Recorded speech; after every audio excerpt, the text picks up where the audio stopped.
Welcome to Podadelphia. My name is Dave DiOrio. You can find me on Twitter at @fat_lobster. And I'm joined by a guy who never passes up the open shot. What's up, Gene? Do you need me to check? Do you need to check me for anything? Am I good? No, you're good. You're clear. We've given you a full body cavity search for spider tack before the show. You are good to go. Just don't ask me to stand up mid-show because I am planted on this chair. Good to hear. Good to hear. My name's Gene Zelak. You can find me on Twitter at Producer Gene. You can find the show at Podadelphia. Yep. And Sarah's not with us today. She's off down the shore, as the mayor of Easttown crowd likes to say. So I hope she's having a great time there. Hi, Sarah, if you're watching the show. And we may be joined by Nico tonight. I don't know. Maybe. He'll just show up whenever. I got a hard maybe on Nico, so maybe he'll pop in. If he pops in, we'll add him to the stream. We'll have a good time. He knows where we're at. Nico's here. Hold on. We got to add him to the stream. Nico, what's up? Welcome to the show. Took me a couple minutes, guys. You're all good. I see your name here is Nico is pissed. So why don't you take the first 60-second block and give me your Sixers vitriol rant? Vitriol rant? You know, it just took me like 45 minutes to get my kids to go to sleep. So my vitriol rant is going to be a little muted. And now I'm looking at the monitor right now. One of them just woke up because I'm that mad. Yeah, here we go. All right. Let me ask you guys a question. First of all, how's everybody doing tonight? Good. We're good. All right, good. Me too. We're ready to get it on. I just looked. I just see myself in the screen right now, and I see I have a lot of up light. Or is that down You're light? good. You look great. I've got shin busters set up right here to kind of make me look like I'm in the depths of hell, because that's where I feel like my soul is right now. After watching this series, and getting stood up on Father's Day Sunday night by my Sixers, I expected more. Foolish am I for expecting so much more. Come here, Gracie. And I just woke up my daughter with my vitriol. Well, here's where I'm at with this, okay? This is really a pretty embarrassing. Hey, Gracie. This is an embarrassing display from one of our hometown teams, and I just thought that they were made of tougher stuff than this.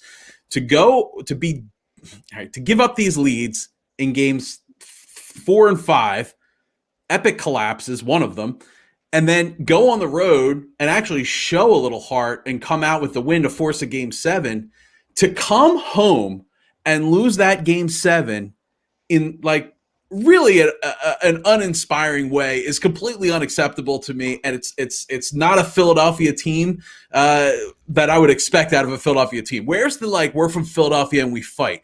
Where is the there's no excuses? We're not going to blame the refs. We're not going to blame injury. We're not going to blame the coach. We're not going to blame this. We're not going to blame the fans. Yada, yada, yada, wherever. Where is it? You're here. You're in Philly. You're in the WFC. You're in the Wells Fargo Center. There is no way you're coming out of here with a victory. We have the support of this entire arena. We have the support of the entire city, and we're just not going to let it happen.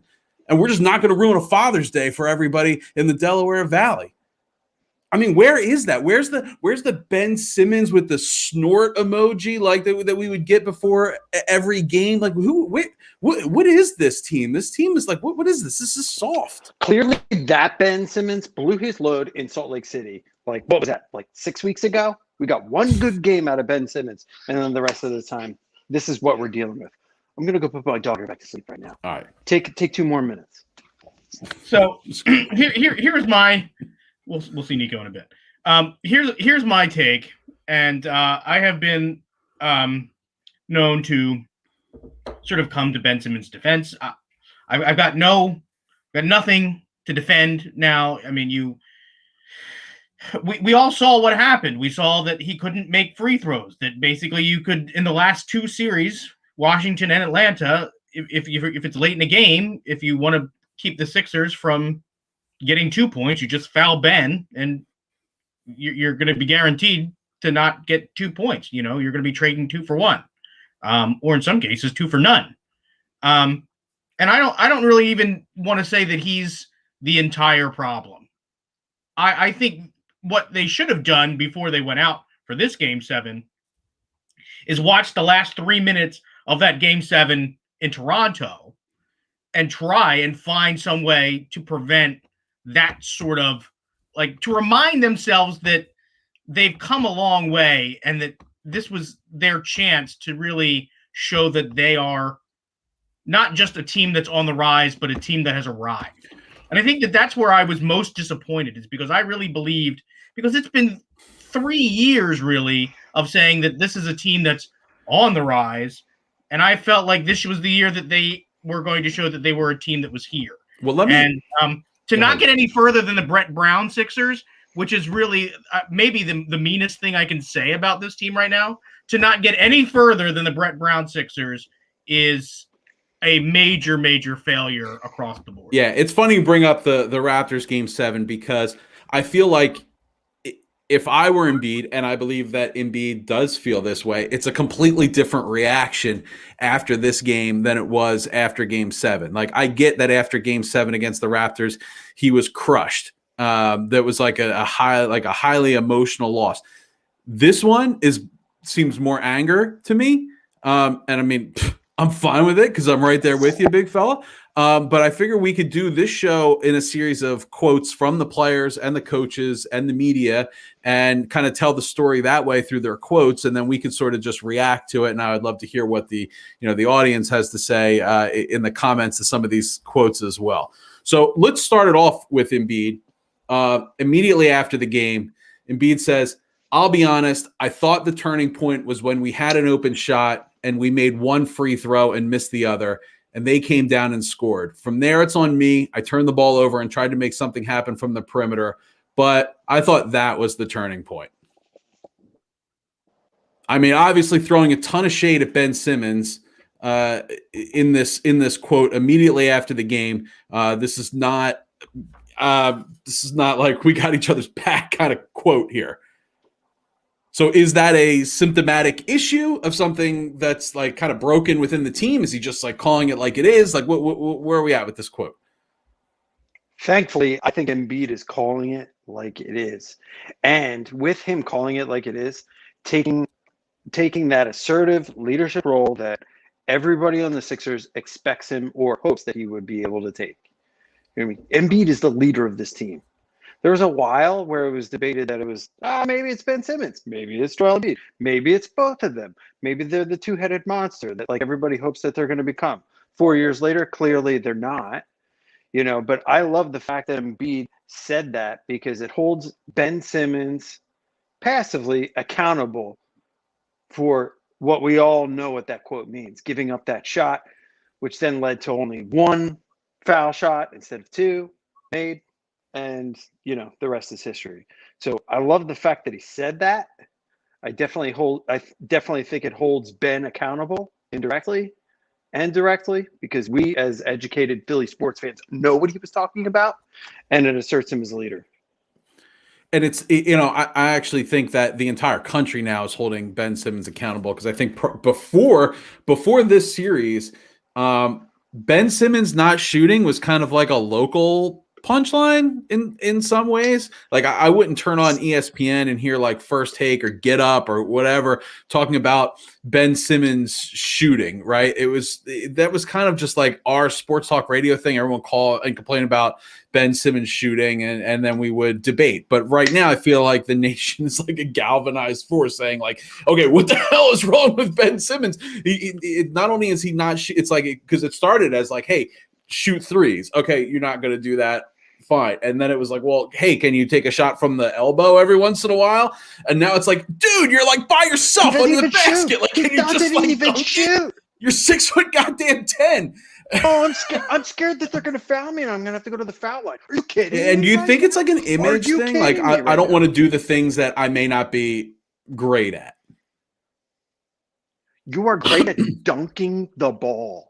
Dunk the ball. Go ahead and take that shot. You're at least going to get 2 points and an and one. Go ahead, miss that foul shot. Get everybody like riled up with your dunk and you tied the game. What is wrong with you right there? Comment here. Jared Dudley was right 3 years ago. But what's funny is the Jared Dudley game, Simmons came back and responded. Oh, yeah. After that game in that series. But there was none of that fight in him anymore, and it's really sad. It's really sad to see. And Larry Brown made a comment on a podcast earlier this week that it's like, hey, Ben, take the shot. As the coach, it's on me for playing you. So if you miss the shot, it's on me. I'm the one who played you. Well, it's almost like the reverse is true now. It's like, well, Doc Rivers, he doesn't take the shot. It's on you for playing him. He doesn't take shots. Why are you playing him? But that's down for another segment. Yeah, that could go down a whole other rabbit hole. That could be a whole episode. It's a strange phenomenon because even when you're a kid and you're first going out into a basketball court, like you don't in your mind's eye imagine yourself getting a rebound. You don't in your mind's eye imagine yourself, face up against somebody else playing defense. You imagine yourself shooting the ball. You know what I mean? You sort of, the thing that's the most fun about basketball when you're first starting to play it is to throw up a shot. Like that's the natural instinct when you're first learning how to play basketball. And I know that he's not a great shooter, but if the object of the game is to put the ball in the basket, if you're going to be in that top 15 level of player, you have got to, when given an opportunity to be the person who scores the ball, you've got to be that guy. And you've got to be able to take over a game when given the opportunity. And there were moments in the last two series where he did take over for a stretch for a half. And then he would just, unlike any, no, I've never seen this before, where he would just literally just evaporate. But it's fucking 50% of the goddamn sport. It's like if Nolan Arenado was like, yeah, I don't hit. Sorry, I'll be a Gold really Glove great third baseman for you every game, but I'm sorry, I don't hit. Go ahead, Nico. I'm sorry. No, Dave. I'm just like talking over you, and I should be talking over you because this is like your gig. But oh my god, dude, are you kidding me right now? The guy is making $30 million a year. You mean to tell me, okay, you're not a shooter. That's cool. You're a defensive specialist. That's fine. You're a 6'10" point guard who can pass, 10 assists a game. That's amazing. Okay, at least make a foul shot when there's nobody standing in front of your face. Okay, you don't have to shoot a 3-pointer. I don't care. You don't have to have a floater. You don't have to have anything, any kind of perimeter game whatsoever. But like, dude, foul shots. I mean, he needs a hook shot. Yeah, he He needs a dunk, a hook shot, and a hit free throws. All right, listen. Here's what Ben says after the game. We lost. It sucks. I am who I am. It is what it is. It's not easy to win, and it shows. Nets got finished by the Bucks. It's not easy to win. Does he forget that he's playing in Philadelphia? Oh my God! I am who I am. I am who I am.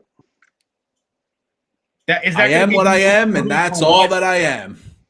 I'm Popeye the Sailor Man. If I take a sip of my kombucha for my gut, because I'm about to be sick. I wonder how much of our audience has actually seen like a Popeye the Sailor Man cartoon on television. Probably more than you think. You think? I don't know. I mean, my kids have never seen it. Anyway, the audience is probably like, get Nico's pissed off. He's too angry for a Tuesday night. All right, so I am what I am. I am what I am. That quote to me means like, look, I'm not changing. You're going to expect me to make shots. It's not happening. I am who I am. What does that mean? I am who I am. That means I want out of Philly. Hey Ben, what are your thoughts on the game? What are your thoughts on the game? It sucks. I lost. I am who I am. What is that? Who asked you that? Because you know right away you got a ton of blame on your shoulders for this particular game and the series overall. So you are who you are, and you're saying that means he wants out of Philly. Absolutely, because I think he's fed up with being critiqued for his mental performances, and obviously the game that he's playing right now. You know, if you want to go to some small market where you can suck and nobody's going to like call you out on it, go to Portland. Go to anywhere else that you want to go to. I can rattle off the names, and then believe me, I would love to see him in Portland. Oh my God, I would love to see Dame over here. But that's beside the fact. I don't think that, I think we're more likely like $1 million CJ dominoes in the fall or something. Right. Yeah, exactly. Right. So, but anyhow, That's a small market mentality. If you want to fly under the radar for all of your mental gaffes, the breaks in your game, I need a break or I need to figure it out and I'm going to figure it out. Go take your time to figure it out. But don't take our $30 million and the praise of one of the most passionate fan bases in the entire country.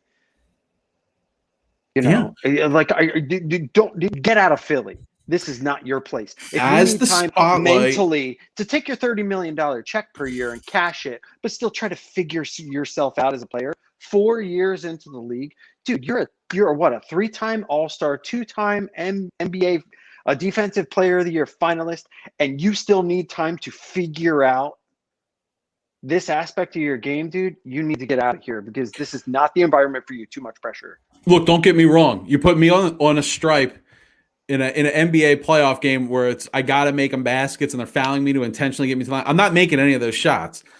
But This is your job. But I don't have the mental fortitude of a pro athlete. I just don't. I would will under that pressure. I just know it. Check. Oh, steams my clams. But I guess more my issue is when you take that sort of approach is like, let's think about some of the guys who have rings. And I'm just going to pull two guys out of a hat just at random.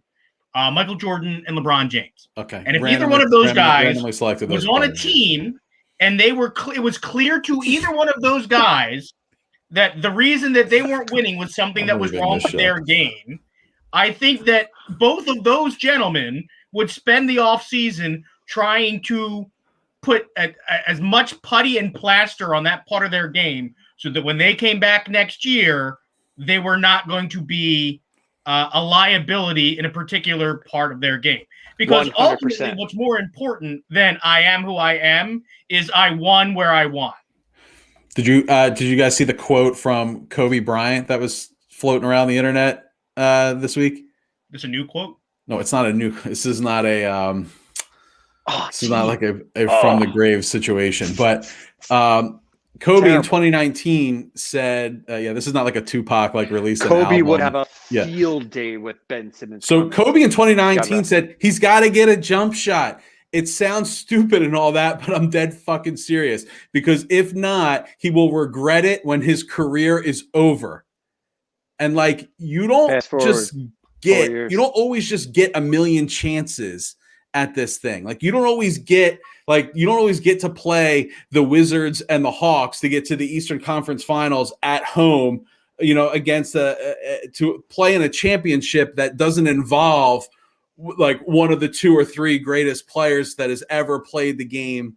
And Kevin Durant isn't going to always get bumped when he's right in front of you. Yeah, exactly. So next year, who the hell knows? Maybe Embiid gets hurt next year. Maybe the Nets are all healthy next year. Like you don't know what's going to happen. You may never have this opportunity. This was your chance. Yeah, this could have. And you're going to look back and you're going to say, I blew that opportunity because I was like too diva to like take a jump shot or like get sent to the foul line and have some guts to make a free throw. And that's what Kobe's saying here. It's like your legacy is at stake. This is like not just slough it off like it's nothing. It's serious. And for some guys on this team, this is like their only shot, at something like this. Who knows where Dwight Howard's going to be? He's a free agent. And some of these other guys, maybe this was their last chance at a winner. I completely agree with you. And you know what? While we were watching the game, and I'm fortunate enough to be on our text string together where we're kind of like shooting things back and forth. And you said something. You said Embiid legacy game ? At the beginning of the game. Maybe like first quarter, and I think he had like a couple made 3-pointers. It was like whoa, and obviously he's on one leg. And no, I don't think it's an Embiid legacy game because I think Embiid cemented his legacy throughout his performance across the board. I mean, with the torn meniscus, being able to do what he was able to do and carry the team to this point, clearly it wasn't enough. Well, we're going to talk. Let's talk about Embiid. Sidestep on Ben, but with Ben, this is your chance with Embiid's torn meniscus to kind of pick up the slack here and maybe create your legacy a little bit. And what did he do? He completely vanished, disappeared. Was a complete non-factor. Actually, was a complete major factor because it ended up being like the last 2 minutes of the fourth quarter ended up being like hack a Ben. So the whole situation with Ben Simmons got so ugly, turned around in so many different directions. I don't think there's any turning back from this. I definitely think the Sixers will have to move on from this situation. Yeah, let's talk about Embiid for a second, because I mean, we kind of dwelled a lot on Ben here, and there's a bunch of other players on the team that were on the floor during a 26-point lead in Game 5 that really could have put this thing to bed really early. I mean, we could sit here and say, look, this series should have been over in 5 games. They caught us sleeping in Game 1. Game 2, you win. Game 3, you win. Game 4, you have like an 18-point lead. Game 5, you have like a 26-point lead. This thing should have been over in 5. And it's hard to argue with that. Now Embiid's on the floor. Embiid's responsible for a ton of turnovers. He, obviously didn't look like himself in a lot of those games and ran out of gas at the end. So, where's Embiid's culpability in all this? And I'll read you Embiid's quote because let's just look at his note after the game. Philly, I love you. Sorry to disappoint you again. Just know that I gave everything I had knowing the circumstances. If there's one thing I've learned being here, it's the toughness this city's had, and that's why I played with a torn meniscus. Thank you for the support all year long. I mean, really quick to be like, I was hurt. Remember, I was hurt when you think back on this. I played hurt for you. I was hurt. I mean, you would never hear something like that from AI, right? Now, listen, it wasn't until that moment that it was like, oh, wow, Embiid. Amazing. You played with the torn meniscus. And then he had to all remind us of it. It's like, all right. Like, does anybody want to kind of like be culpable, but yet keep their mouth shut? I don't know, but I just think it's like, I think you got to let other people say you're playing with an injury rather than really talking about it yourself. I don't know. It's just me. He says it. I gave you everything I had. I don't think you need to couch the statement with given the circumstances or I played hurt for you. I think all he needs to say is I gave it my best. And there isn't a person who was actually watching the games and not putting up Twitter polls for WIP that would say, like, we absolutely know, Joel, that you gave us everything you have. We physically saw it. He doesn't have to say it. And I don't know if it's partly him answering these sort of goobers that sort of want to know whether or not he was milking it. Maybe there is some of that has trickled past the filters. So I'm willing to sort of give him the benefit of the doubt on that. But even as great as he was, and I mean the other person in the NBA that also got exited in the second round was the actual MVP. This is not a one-man sport. You need to have your teammates. You need to have guys step up. The Hawks had guys who were not Trae Young step up in Game 7. How many baskets had Trae Young hit by the beginning of the fourth quarter? I think he had hit 2 shots. You know what I mean? Like, if you had told me you're going to go into Game 7 and you're going to hold Trae Young to 2 baskets through 3 quarters, I would have taken that and I would have told you the Sixers are up by 15. But that's not what happened because they had other guys, they had their other players step up in a big moment and take up the slack for the star. Because that's what happens. You're going to have a team bear down, buckle down, and say, Trae Young's not going to beat us. These other guys had better beat us. And that's what happened to the Sixers. They said Embiid's not going to beat us. And that's where somebody else had to step up. And that's where you need a personality. And I hate to bring this guy up. And it's not even so much just him. But you need to have a guy who is willing to be like, I'm going to be the goddamn man. I'm going to do it. James Buckets. Thank you very much. Yes. Yes, G. Because there was something that was missing. There is something that is missing on this team. And I believe we know it as the eye of the tiger. This team does not have the eye of the tiger. They need to go to Chicago and run on the beach and figure out how to get that killer instinct. Because I don't want to see Clubber Lang, Trae Young next year. Oh, punching dude, my you're lights asking for out. Mickey. You're asking for the ghost of Mickey Goldman to come What? into Oh, this. so Nico, what would You're asking for what would it, Mick Gene. say to Ben You're Simmons? asking for a big pile of shit to get thrown over your head. But Mick, I can't make my free throws. What should I do? You can get up, you son of a bitch. Quit passing the ball and throw it in the hole. What the hell is wrong with you, kid? Would you have any recommendations for a training regimen for improving free throws? Look, if you can catch this chicken, you can catch grease lightning. Now catch that damn plane. Now listen. All right, thanks, Mickey. Gene, completely agree with you. And oh man, what have we done? What would have we been able to accomplish with that player that Gene just mentioned, the player with the eye of the tiger that was willing to step up, like Herder stepped up, like Collins stepped up, like the rest of those Atlanta Hawks, Bogdanovich or Gallinari. I got something in my throat, Gallinari, Yeah. for crying out loud. Nobody I did. mean, like that's Tobias someone did, you yeah. you picked. You chose Brett Brown over. You chose Ben Simmons over. I don't know. It's frustrating. And my daughter's still awake. Good for her, man. She's rocking it. School's out, man. Oh yeah. School's out she's for summer. 5. She's 5 though. It's kind of.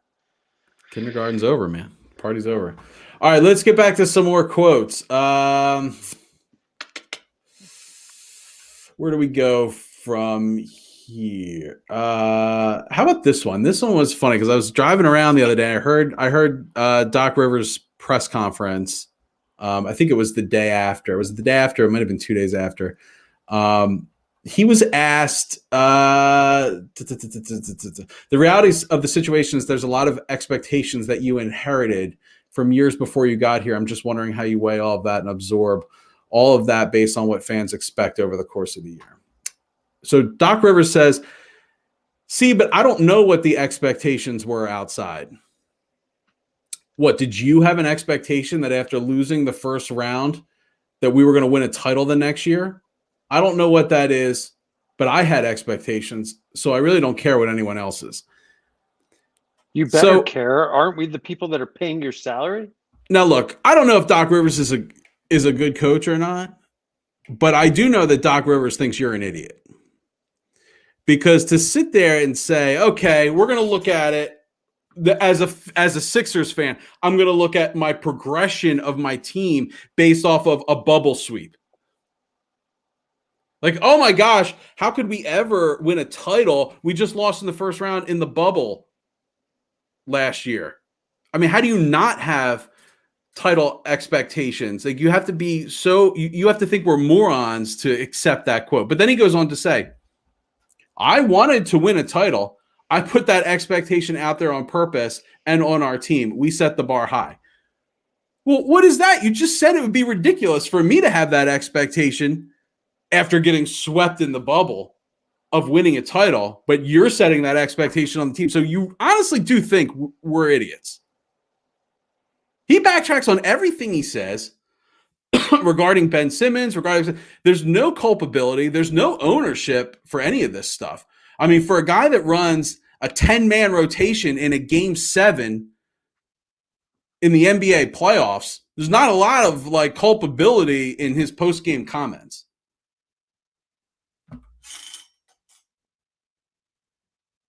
See, here's my take with Doc Rivers, because I've been back and forth on how much blame I want to put on the coach. And honestly, I think that there was so much good that I saw through the regular season with Doc Rivers. I think that he is able to maximize a lot out of players that you don't necessarily see this sort of output.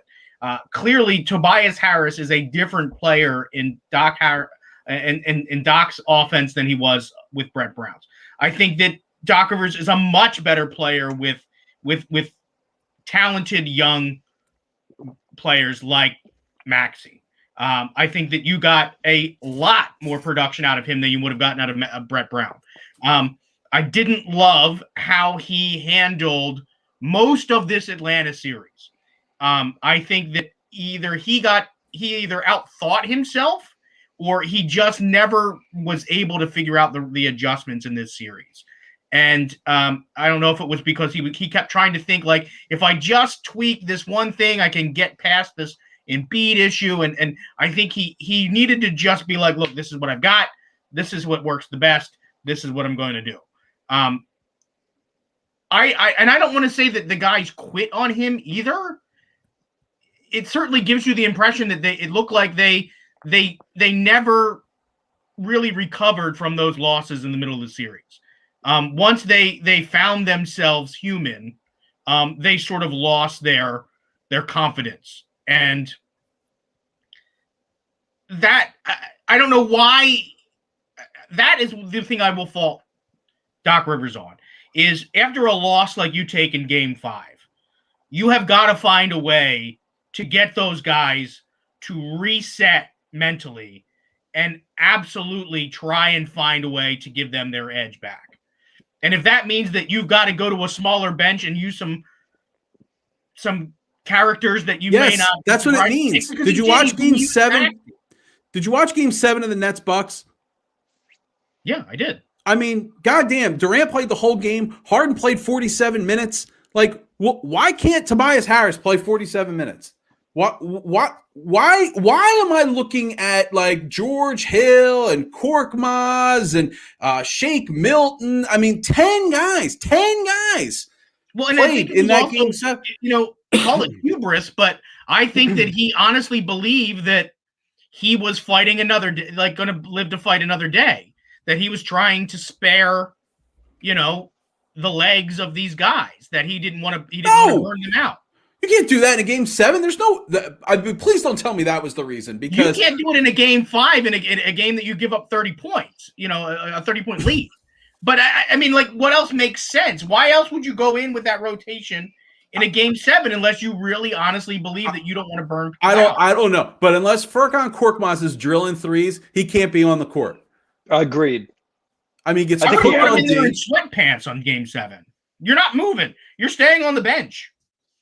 I mean, he's the only guy I absolutely know what color sneakers he's wearing. He's got the clown shoes. He can't keep up on defense. And unless he's knocking down corner threes, I just can't have him on the court. Really, the only guy that is a non-starter that I want to see any significant time from in Game 7 is Thibault, because he does give you something that these other guys don't. You need one of either Maxey and Shake. You don't need them both.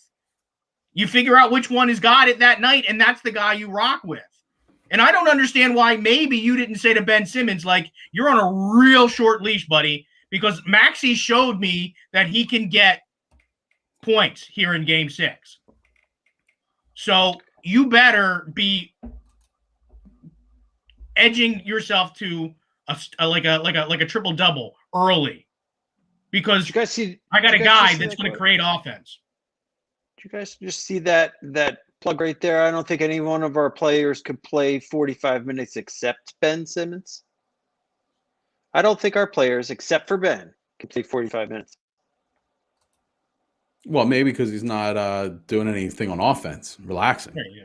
I was just going to say, yeah, you can play 45 minutes when you're not shooting the ball, or even trying to shoot the ball, or drive the lane, or do anything else except pass. Yeah, and here you go. Maxey was bad in Game 7.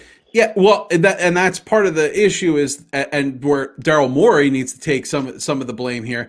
He didn't do the damn thing on the trade deadline, and we don't have a sixth man. There is zero consistency from anybody off of the bench. It was, and maybe this is why there's 10 guys. It's like, okay, well, who's hot? I don't know. I got to find out who's actually gonna have an impact this game.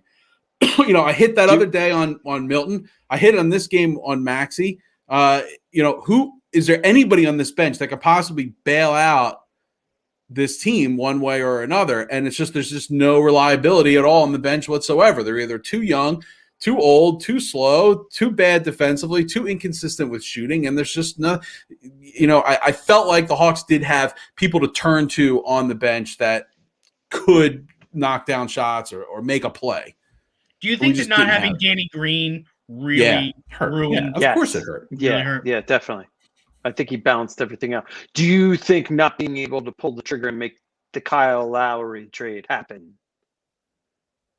Do you think that would have had, if we had Kyle Lowry on this? I was kind of against the Lowry trade, so it's not really fair for me to say, yeah, we should have done it. You just mentioned trade deadline, and I'm just like thinking, all right, well, do we get past these Hawks? Do we have these same Ben Simmons shooting issues if we have a guy like Kyle Lowry on the table? In this rotation. I mean, I don't know. But like I said, I was against the Lowry trade at the time, so it's hard. It's disingenuous for me to sit here and say like, yeah, they definitely should have. But I mean, I was wrong. I definitely think like the evolution of Embiid's knee injury and then the evolution of Ben's shooting woes being highlighted, especially, in games 4, 5, 6 into 7. It kind of. I think that is what's attributing to Doc's kind of like, what do I do here? You know what I mean? Like if Ben would have stepped up, then Doc obviously has his solid, 1-4, and then like he could kind of like figure it out from there. But when Embiid went down or got some of his superhuman strength taken away from him, you're hoping somebody else steps up. Back to Gene's point, and nobody did. So he's kind of like shuffling the deck every single night. And when you're shuffling the deck every single night, it takes away the continuity of a run for a team. It takes away so much, especially, in this type of environment, the playoff environment, you're really kind of counting on your team to really gel, everybody figure out their role and keep going ahead. When you're redefining your roles every single game, it kills your continuity. And then from there, how are you supposed to win? So. Yeah, and I absolutely agree with this. We did miss Danny because Danny was that other defender who was also an offensive threat that could help with those other guys like Herter and Gallinari. So, yeah, for sure. Good comment there.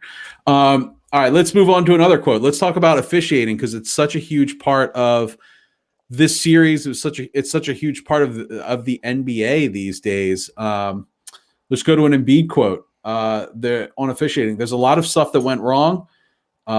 Whether it's they can foul me all they want, whether it's the officiating, you got guys fouling, putting their hands up, me going for a dunk, and they don't call anything. Last 3 games, it's been the same way over and over. Then last game, I get fined for having my arms out while getting pushed in the freaking back. No, come on. I got fined just because, I guess, I don't know why. There's a lot of stuff that went wrong. That dude, let's take out the John Collins like push because Embiid was if you're being intellectually honest with yourself, Embiid was escalating that. Trae Young was not pushing Embiid into him, despite whatever still frame photo you want to take in that. Collins did push him off when they were down on the ground. Embiid didn't like it. Embiid walked him and wanted to make a big thing about it. So let's just be intellectually honest with ourselves. It wasn't getting pushed in the back. I mean, maybe he was, but come on. But as far as the officiating goes, I don't know. Was it as outrageous as Sixers fans want to make it out to be, or as Embiid is making it out to be? I know there were some plays for sure. The John Collins headlock was certainly one. The Bogdanovich slap on the Embiid dunk was certainly one that I can remember. And I'm sure if I'm a Hawks fan, I could sit here and say, well, I'm going to cite this one and this one and this one. Every series, yeah. Are we going to talk about the officials if we win this series? Never. You know what I mean? So, we would say we won despite the officiating, the Hawks, the broadcasters being against us. John Collins need a set. The Collins need a set's head. If there's actually a still frame of him looking like he's doing a Street Fighter move with like a hyper knee or something like, right? You know, if you take a still of it, it looks super egregious. that, but I mean, that was a bad foul. And I was actually wondering if they were going to take a look at that for a potential flagrant. But I don't even think they looked at it. They didn't even. They rolled right past it. Wind up, impact, follow through. Ka-cha. Hadouken. Anyway, somebody followed through on cones. Well, there was a moment in Game 7 that I, as much as Joel maybe says this was the turning point, that flagrant foul that Dwight Howard took, that was that 4-point swing, I think, in the third quarter. I felt like that absolutely clipped what was seemingly a bit of momentum headed the Sixers' way. And it was such an unnecessary thing to do. It was such a self-inflicted wound. Have I seen uglier flagrant fouls? Yes, but there was absolutely no reason for Dwight to go as far as he did in that particular play. Like it was just extra aggression, totally unnecessary. And for a guy who has been in as big a games as Dwight Howard has been, he has played on gigantic teams with the best players in the world. And for him to still be sort of like that, not mentally sharp in a situation like that, where you can, even if you go back and remember kind, watching, Gene. That was very kind. If you remember watching, in the 90s, when it was a lot more the Wild West of physical basketball, you would even see guys like Dennis Rodman be able to sort of rein it in, in some of these bigger games and not make, obviously you also had guys on the other end of the table like Rasheed Wallace. They let more go back in the who made a career out of getting thrown out of games. But I just think that it was sort of a very small, succinct example of why the Sixers were not going, they just were not mentally sharp. They were not mentally sharp in this whole series. A team that is mentally checked into a game, a series, does not give up a 28-point lead. It doesn't happen. You have to seriously take a mental nap. You have to just check out to lose a game like that. Yeah, and that was another bad one when Thibault fouled Herter for the 3 free throws, and he made all 3. Yeah, that hit was back another bad of one. the head. I mean, it was definitely a foul. There was no arguing that it was a foul. It was just a bonehead play by a young player who's like running out of times we can say, he made a bonehead play because he's a young player. And I get that he wants to be aggressive, but if you've watched this show before, if you've listened to this show before, you know where I stand on Trae Young. You know where I stand on foul baiting and how it's a major problem in the NBA overall. It sort of makes the game unwatchable. I really don't want to watch any more Hawks games this year because I just can't deal with it. Him, Harden, among a bunch of other players like Korkmaz does it all the time. Harden basically invented it. But the league is cracking down on it. NBA players are now set to receive the summer to prepare for new changes, and referees will be trained to identify and properly officiate certain non-basketball motions. Based on the competitions committee's guidance and subject to discussions with the Board of Governors, the league will train officials to identify and properly adjudicate the following overt actions to initiate contact with defenders. So 1, when a shooter launches or leans into a defender at an abnormal angle. 2, when a shooter kicks his leg up or to the side at an abnormal angle. When an offensive player abruptly veers off his path, sideways or backwards, into a defender. These are all going to be either offensive fouls or non-calls.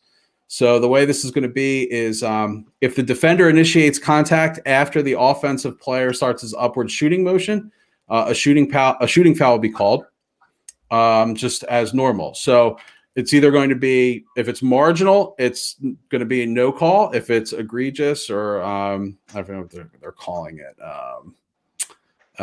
more than marginal, it'll be an offensive foul, which I think is going to change a lot for guys like Trae Young.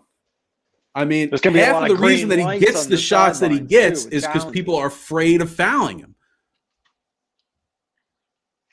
Yeah, and sorry, like we like defense. Like you got to give the defenders a chance. Right. You can't have it be that everything that the defender does. There's so many times where a defender is behind him and he sort of like backs up and it's the defender's not pulls up. Yeah. Yeah. And one.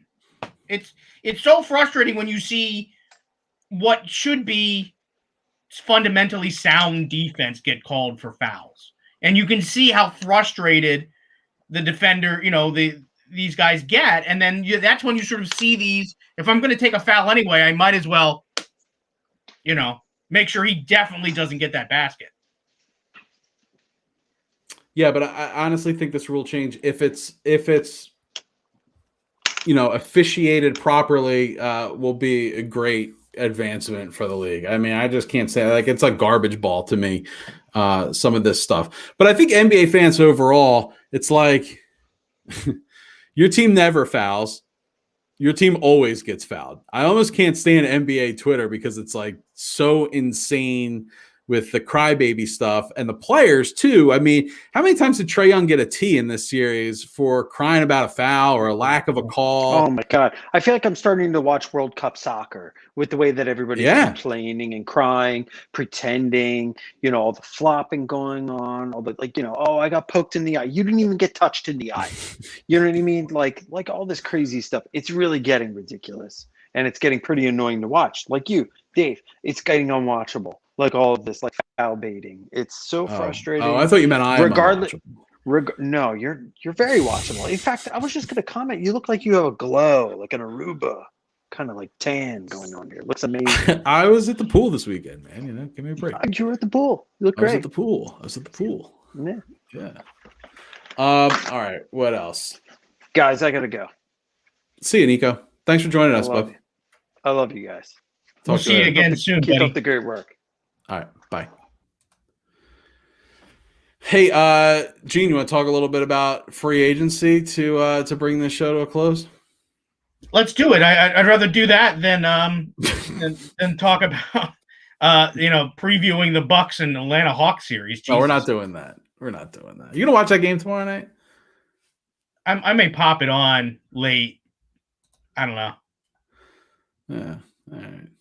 Yeah, he got a technical in Game 7 because he called the timeout before the foul. So it's like, God, what a brat, man! I can't stand that guy.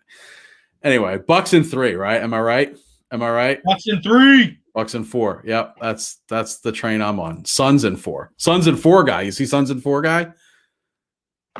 Yeah, I think the Suns roll, man. Did you see Suns in 4 guy? I don't know if the Suns lose again. Gene, I'm asking you, did you see Suns in 4 guy? Oh no, he's like a celebrity in Phoenix now. Oh no, I didn't know. I guess he was at what game was he at? The Nuggets game. Okay, he was at like a Denver game, and like some dude poured beer on him. He like knocked out these two Nuggets fans. Suns in 4. Yeah, and then Booker, Devin Booker gave him all the stuff or whatever, and like brought him out to the game or whatever. Suns in 4 guys, awesome. Nice. You can kick anyone's. Kick my ass any day. All right. Danny Green quote. I talked to Doc and my first initial reaction is, I appreciate everything you've done for me. Green said. He goes, you'll be back. You're not going fucking anywhere. That's a good sign they want me back. I talked to the guys and they said, hopefully we have you back.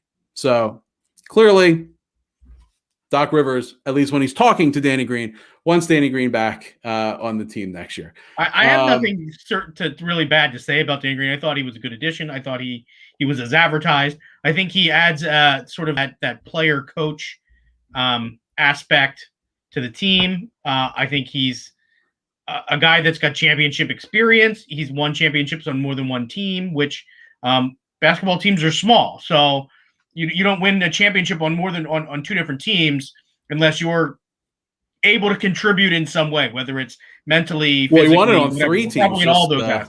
Yeah, he won it on 3 different teams. He was going for but just two in a row the last 2 years. Yeah. So the free agent group from the Sixers is Danny Green, Furkan Korkmaz, Dwight Howard, Mike Scott, Gary Clark, and Rajon Tucker. I honestly, Rajon Tucker's a restricted only one I would have back of that group. Honestly. Who's that? Danny Green's the only one of that group I would have back. I mean, I'm okay with I'm okay with a lot of these guys. Like Korkmaz, you need a backup center. I don't know what you're going to do if it's not Dwight. Who is it? Yeah. I mean, I guess you Paul need Reed, is he you need ready?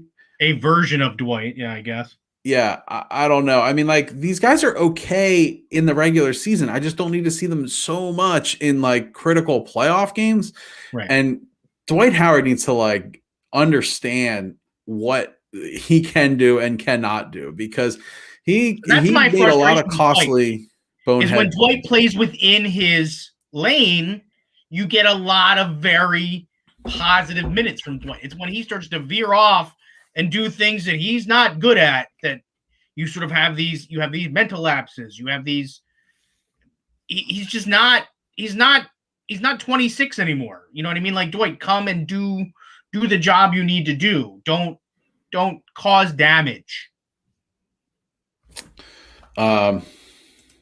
Yeah, that Green's the only one you bring back unless Korkmaz is willing to take current salary. I mean, that's true. I think Korkmaz is going to be due a raise. I think there are places Yeah, where he Korkmaz is, can or start. he's going to want one. Yeah, there are And bad someone will teams I probably think pay. that Korkmaz starts on. I do. If Davis Bertans can make like $30 million a year, who knows? Sky's the limit. All right, let's end on this. And interested to hear what everyone else's like dream trade Ben scenario is. If you're on board with trading Ben, what is your dream player to get in return? Dream scenario. What do you think, Gene? I mean, we talked about it a little bit earlier. My favorite non-Sixer in the NBA is Damian Lillard. Really? I would I didn't know love that. if there was a way. He has sort of given indications that he'd like out. I sort of feel like that Portland has sort of maximized what they're going to do around him. It may be time for them to sort of nuke it. I don't know. That would be my dream guy. I also like a situation where you could get a Bradley Beal. I mean, I'd say that those two would be the guys that I think would be excellent, 1A players with Joel Embiid. And I really think that that's sort of what we need. You know what I mean? I think that in Brooklyn, you've got a 1A, B, C, or a 1A and a 1A and a 2A with Kyrie. I think that Kyrie, talent-wise, should be an A, but sometimes his head just is not your star player, like your franchise player sort of mentality. But I think that the Sixers need a 1 and 1A. I think that they need a guy who is Joel's 1A.